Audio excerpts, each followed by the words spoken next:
everybody, this is Rose of Sharon, and I'm back again with another movie review. I just recently watched a recommendation with my friend. It's called Throw Mama from the Train, and of course, it has to do with Strangers on a Train, which was a classic that was done by Hitchcock. And if you've watched anything by Hitchcock, it's very interesting because he explains everything. He doesn't leave anything to interpretation. And I remember when I saw Psycho for the first time, I thought, okay, you're pandering to the audience, Mr. Hitchcock. Could you please stop? But that's my only real nag about that. And like I said, Alfred does this with every film he's ever completed, ever done. The movie itself, you've got these two writers. You've got a professor, played wonderfully by Billy Crystal, a very, very young Billy Crystal, and his student, played by the very talented, very funny Danny DeVito, who's often pigeonholed into these roles. And of course, he is henpecked horribly by his atrocious mother, who I can imitate to a T. Owen! Yeah, it's scary that I can actually do that without wrecking my cords, but Owen loves his mama. But yeah, she's a real piece of work. But suffice it to say, there's also a very gorgeous bombshell of a Kate Mulgrew.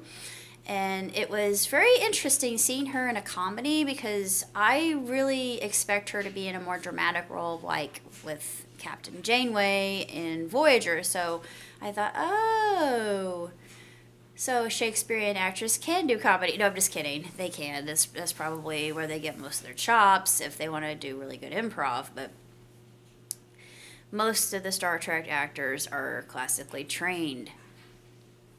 There's a lot of truth in that, but I digress. The movie itself is absolutely hysterical. It's a dark comedy.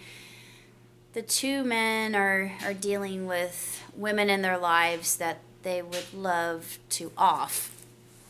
And the title comes from Strangers on a Train, like I said before.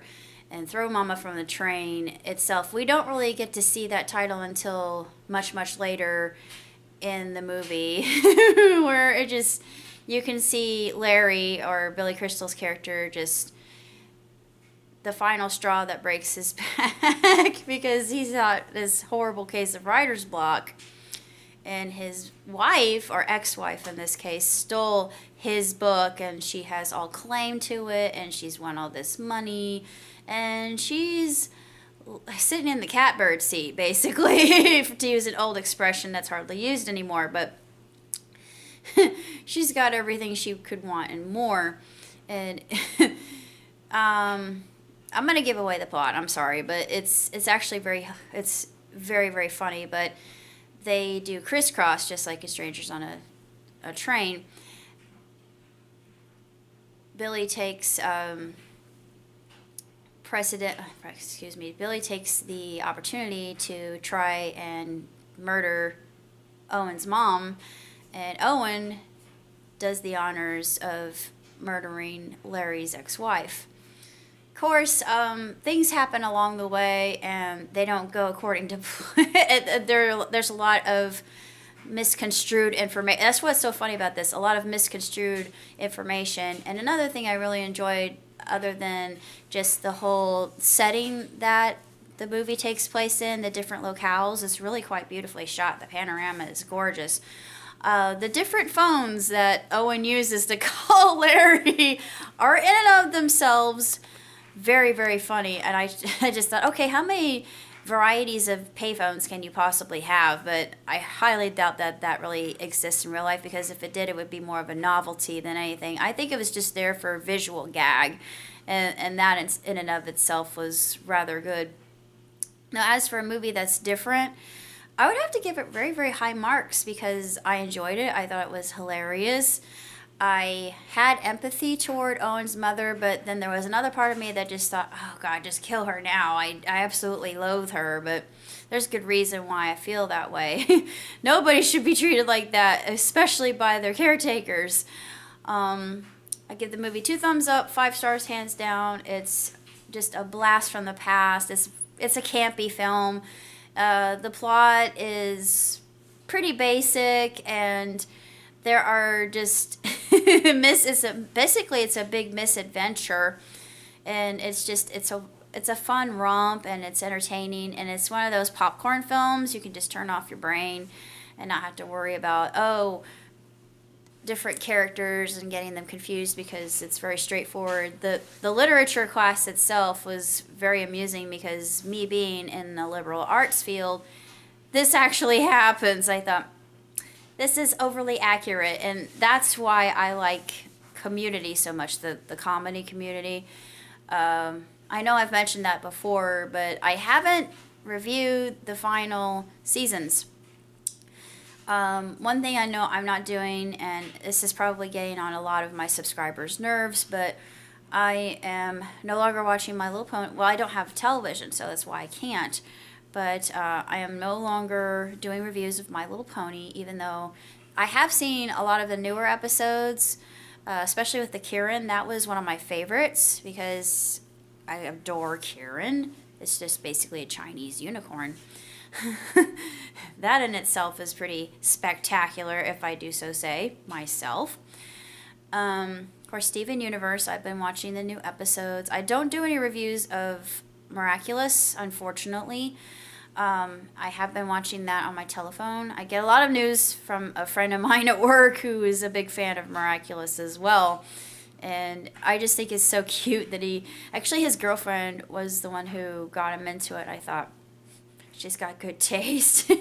It's just, I've probably stated this ad nauseum, but I adore French cartoons. I have since Asterisk and the Vikings. I mean, it goes way back to that. That was my first introduction to a true French cartoon. And then they have live action adaptations, which I haven't seen it, although you would probably think, well, why not? The only live action adaptation that I've seen, it's an American property that was made into a French film. You remember, it was on the trail of Marsupilami, which I love. I mean, just the way it was done. That's the way live action should be done with cartoons.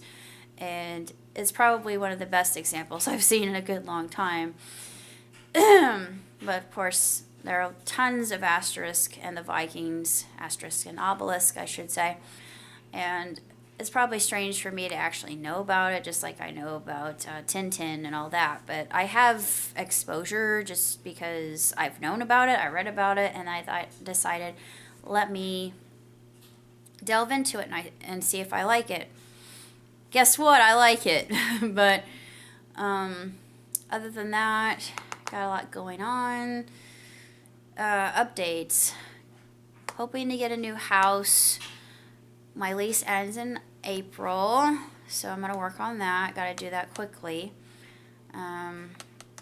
Hopefully I can get a new car. Going to get a new computer, start working on my side business.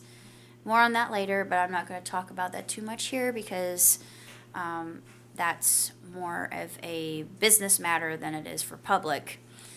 But that's all I got to say about Throw Mama from the Train. It's just a very entertaining film. It's a really enjoyable, frivolous film that can be savored. Unless you don't like dark humor, then I would say stay away from it.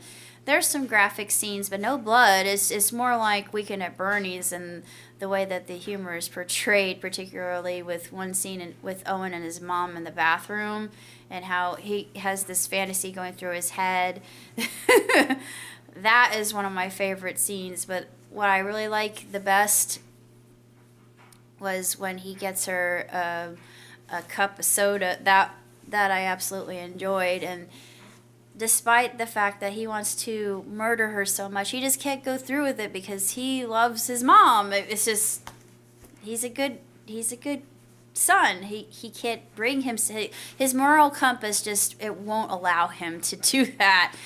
But it's a wonderful film, and I highly recommend it, even though it probably got panned when it was released. But it's enjoyable to see very young Billy Crystal just getting started. I don't know if it was his springboard because it's not that well known. It's a more obscure movie. But I like obscurity, so suffice it to say.